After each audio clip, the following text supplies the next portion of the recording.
Bonjour à tous, je vais vous présenter dans cette vidéo la méthode qui consiste à comprendre comment déterminer la somme de termes consécutifs d'une suite arithmétique. Pour déterminer justement cette somme, il faut déterminer déjà le nombre de termes de la somme. Donc se dire, bah tiens,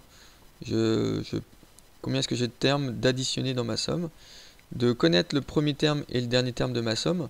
Donc en gros, s'ils ne sont pas connus dans l'énoncé, s'ils ne sont pas donnés dans l'énoncé, s'ils n'ont pas été calculés, il va falloir les calculer au préalable. Pareil pour le nombre de termes de la somme, s'il n'est pas évident à déterminer, il va falloir le déterminer.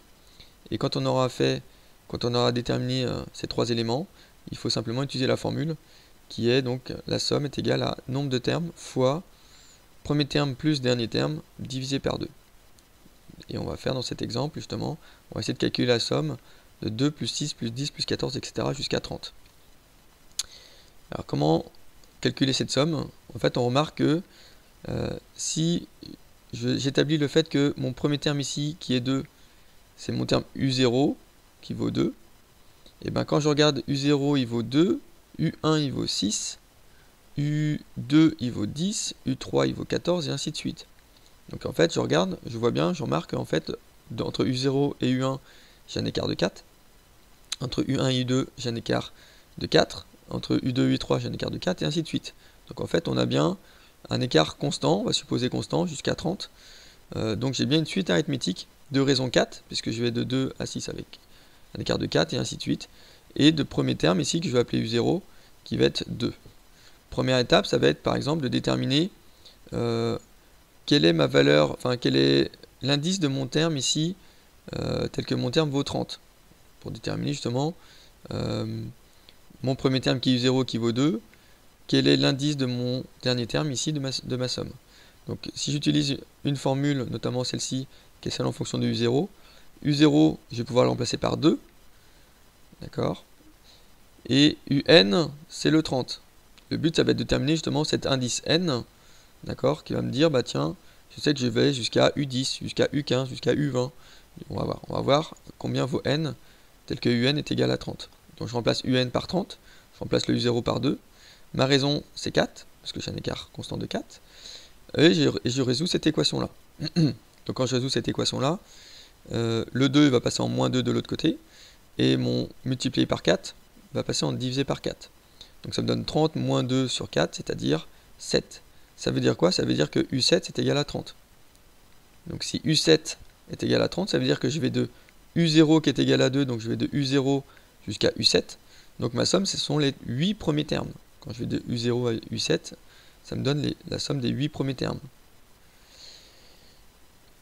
Donc, si j'utilise ma formule, la formule qui nous dit que le premier nombre ici, que j'ai mis en rouge, pour laquelle j'ai fait un calcul, c'est le nombre de termes.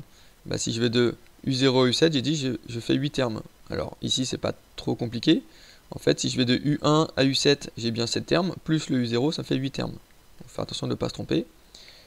Quand c'est plus dur, c'est-à-dire que par exemple, si on commence pas à U0 mais à un autre terme, forcément, ça va devenir peut-être un petit peu plus compliqué de ne pas se tromper à une unité près. Donc en fait, on fait l'indice du dernier moins l'indice du premier, on fait toujours plus 1. Donc si je fais 7 moins 0 et je fais toujours plus 1, en fait 7 moins 0 plus 1 ça me fait bien 8. D'accord? Ça marchera tout le temps. Donc je fais l'indice du dernier moins l'indice du premier et je fais plus 1. Voilà, ça me donne le nombre de termes de ma suite. La formule nous dit qu'il faut après additionner U0 plus U7, le premier terme plus le dernier terme, divisé par 2. Et donc si je remplace U0 et U7 par mes valeurs, c'est-à-dire par 2 et par 30, donc j'obtiens 2 plus 30 sur 2, 8 c'est le nombre de termes de ma suite, je calcule et je trouve 128. Ce résultat-là donc correspond bien à la somme de 2 plus 6 plus 4 plus 6 plus 10 plus 14 plus 18 et ainsi de suite jusqu'à 30. Ça me donne la somme de 128. Une des façons de vérifier, c'est d'utiliser notamment la calculatrice et de rentrer la suite que l'on avait dans la calculatrice NumWorks. Donc si je vais dans l'onglet suite, je rajoute ma suite. Alors plusieurs façons de rajouter la suite. Ici, on a dit qu'on avait une suite arithmétique de raison 4 et de premier terme U0 égale 2. Donc plusieurs façons. J'utilise soit la formule explicite, soit la formule de récurrence. Je peux utiliser par exemple la formule de récurrence. On a dit que la raison c'était 4, donc UN plus 4, ça me donne UN plus 1.